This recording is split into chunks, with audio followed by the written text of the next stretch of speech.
చిన్నప్పటి నుంచి ఒబీడియంట్గా ఉంటాడు.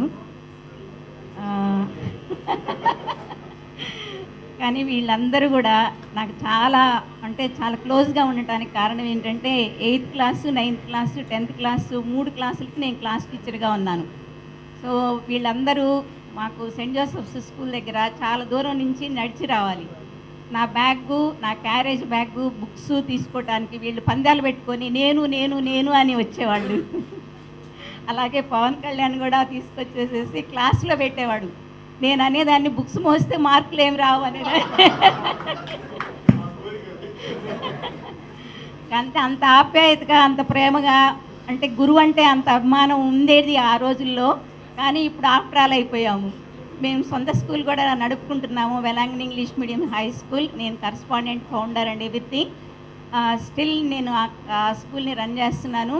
కానీ అప్పటి పిల్లలకి ఇప్పటి పిల్లలకి వీళ్ళకి 40 ఏళ్ళు 40 పైన వచ్చినప్పటికి కూడా వాళ్ళ పిల్లలు కూడా పెద్దవాళ్ళు అయినప్పటికి కూడా మమ్మల్ని అప్పట్లాగే గౌరవంగా, చాలా ప్రేమగా, అభిమానంగా చూస్తున్నందుకు చాలా థ్యాంక్స్ మీ అందరికి కూడా.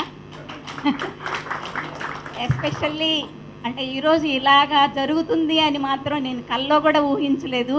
ఎందుకంటే పవన్ కళ్యాణ్ నేను చిన్నప్పుడు ఒక చిన్న వాక్యం చెప్పాను, హెచ్చించుకుంటూ ఉంటే మనం తగ్గించబడతాము దేవుని వలన, తగ్గించుకుంటే హెచ్చించబడతాము అని బైబిల్ వాక్యాన్ని చెప్తే నేను చెప్పిన మాటని నన్ను కూడా గుర్తుపెట్టుకొని తన మీటింగ్స్లో చెప్పినందుకు చాలా సంతోషంగా ఉంది, చాలా గౌరవంగా ఉంది. మా శౌర్య టీచర్ చెప్పారు మా అని అందరూ మా స్టూడెంట్స్ అందరికి కూడా మా అనే అనుకుంటాము, మనమనే అనుకుంటాం. కానీ మేము టీచర్స్ అనేది మాకు ఫీలింగ్ లేదు. ఇప్పుడు నిజంగా చూస్తుంటే ఇందాక చెప్పినట్టుగా ఒక క్లాస్ లాగా ఉంది కానీ మీటింగ్ లాగా లేదు నాకు. అలాగే మరి ఇంత గొప్ప స్థానాన్ని అధిగమించడానికి దేవుడు కూడా సహాయం చేస్తాడు. ఒక్కొక్క వ్యక్తి వలన ఎక్కడెక్కడైతే డ్రాబ్యాక్స్ ఉన్నాయో, ఎవరైతే చేయగలరో, ఎవరైతే కష్టపడగలరో, ఎఫర్ట్ పెట్టగలరో, ఎవరు సిన్సియర్గా ఉంటారో ఆ వాళ్ళకే కొన్ని బాధ్యతలు దేవుడు ఉపయోగిస్తాడు, బాధ్యతలు పెడతాడు. బాధ్యతతో పాటు మరి బరువులు కూడా ఉంటాయి, బాధలు కూడా ఉంటాయి.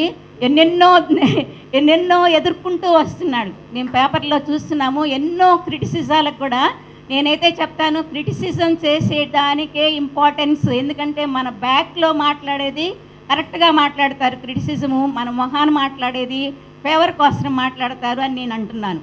కాబట్టి ఏమైనప్పటికి కూడా మనల్ని సరి చేసుకోవటానికి ఒక క్రిటిసిజం అనేది మంచిగా తీసుకోవాలని అనుకుంటున్నాను. అలాగే మా పవన్ కళ్యాణ్ నేను చేస్తున్నాను, ఏమనుకోవద్దు. తప్పకుండా ఎక్కలేనంత కొండంత, ఎక్కలేని కొండని దేవుడు ఎక్కిస్తాడు. దేవుని ఆశీర్వాదం వల్ల తప్పకుండా తను ఎక్కలేనంత కొండని ఎక్కాలని నేను దేవుణ్ణి ప్రార్థిస్తాను. తప్పకుండా నా మరణాలకు ఇస్తాడని నేను అనుకుంటున్నాను. పవర్ కోసం కాదు తను పాటుపడుతుంది, న్యాయం కోసం అని మాకు బాగా అర్థమవుతుంది. నేను whatever it may be ఏమీ ఆశించట్లేదు.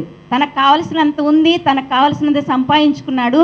కాబట్టి ఏదో విషయాల కోసం కాదు, కానీ మంచి చేయాలి అనుకునే సంకల్పంతో ఈ పార్టీని పెట్టాడు. కాబట్టి తప్పకుండా దేవుడు తనకు సహాయపడతాడు, తన అండగా ఉంటాడు.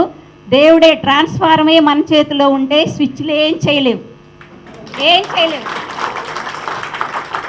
కాబట్టి మనం అందరము స్విచ్లు లాంటి వాళ్ళమే, కానీ దేవుడు సహాయం చేయాలి, దేవుడు సంకల్పించాలి.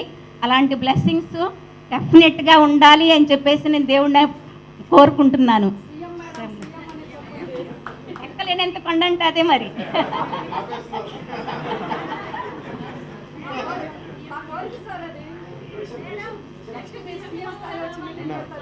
టీచర్ నన్ను ఒక చిన్నదానికి మొత్తం దేశం ఉపయోగపడాలన్నా